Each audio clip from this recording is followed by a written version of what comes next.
When you're in the market for a gaming PC, there's a lot to consider: power, size, components, and what resolution you want to play at. If all you need is to play a few AAA titles at 1080p, you won't need the absolute best GPU and/or best CPUs for gaming on the market.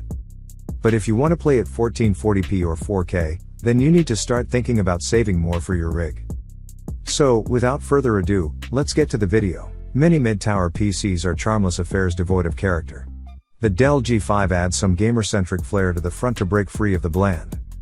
The molded plastic front panel features 4 sections of diagonal lines and an LED stripe that runs diagonally. The light shines Dell blue by default, but you can customize the color and pattern with the Alienware Command Center app that comes pre-installed. It's cool to be able to use software from Dell's upscale Alienware brand on a budget gaming PC, even if the only thing you can actually do is customize the look of a single LED stripe along with monitoring the status of the CPU, GPU, and memory. The front panel's diagonal slats offer more than just gamer chic. They allow air to pass through, turning the front panel into a giant vent to help maximize airflow through the system. As mentioned, the G5 is compact, measuring 14.5 by 6.7 by 12.1 inches. The G5 gaming desktop provides plenty of ports on both the front and back panels, with no glaring omissions. Up front, you'll find a pair of USB 2.0 ports, a USB 3.1 Type A port, a USB-C port, and microphone and headphone jacks. Having both Type A and Type C USB ports is beneficial because you can connect your USB devices without first needing to locate a dongle or that spare cable.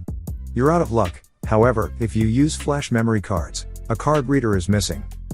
Around back are 6 more USB ports, 2 of the USB 2.0 variety and 4 USB 3.1. You also get a trio of audio ports and an Ethernet jack. The MEG Trident X is an evolution of the 2018 Trident X. Its design hasn't changed much, which isn't a bad thing.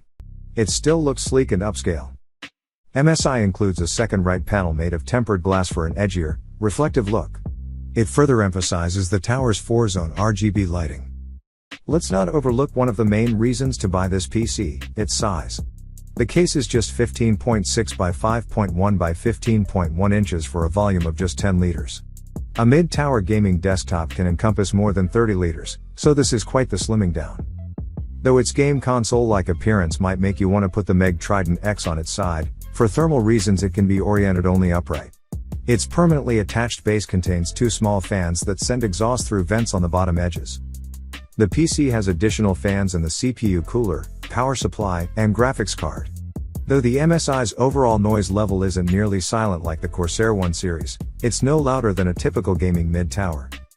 The MEG Trident X's side panels are held on with 2 screws each.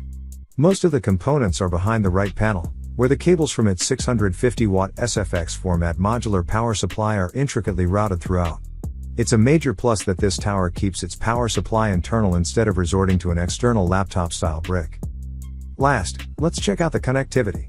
The MEG Trident X's front panel has a USB Type A and a USB Type C port, a USB 2.0 port, and separate microphone and headphone jacks. The 1A200 is a technology refresh of 2020's Corsair One A100. The system features hardware that would normally be found in a much larger tower, including a 12-core Ryzen 9 5900X processor, GeForce RTX 3080, and 32 GB of dual-channel DDR4 memory. Its primary storage is a 1TB Corsair Force MP600 solid-state drive that uses the PCI Express 4.0 protocol, while secondary storage comes from a 2TB hard drive. Windows 10 Home is loaded free of bloatware, and Corsair covers everything with a 2-year warranty. The One A200 uses the same design that the One series has had since its 2017 debut. The stylish exterior is made of sculpted metal panels that fit together perfectly. Their thickness gives the A200 a tank-like feel. The 15 by 6.9 by 7.9 inch case works out to 13.4 liters, or about 1/3 the volume of a typical mid-tower ATX case. It's not top-heavy thanks to substantial weight in the base, much of which comes from its 750-watt Corsair SF750 power supply. The One A200's cooling is primarily driven by a 140mm fan behind the top grate. It draws air upward through tiny triangle perforations in the side panels, behind which are the liquid cooling radiators for the processor and graphics card. It's a brilliant way to keep the system cool. For connectivity, you'll find a headset jack, 2 USB 3.2 Gen 1 Type A ports, and one USB 3.2 Gen 2 Type-C port on the front panel. The back side has everything else, starting at the base with one HDMI and 3 DisplayPort video outputs.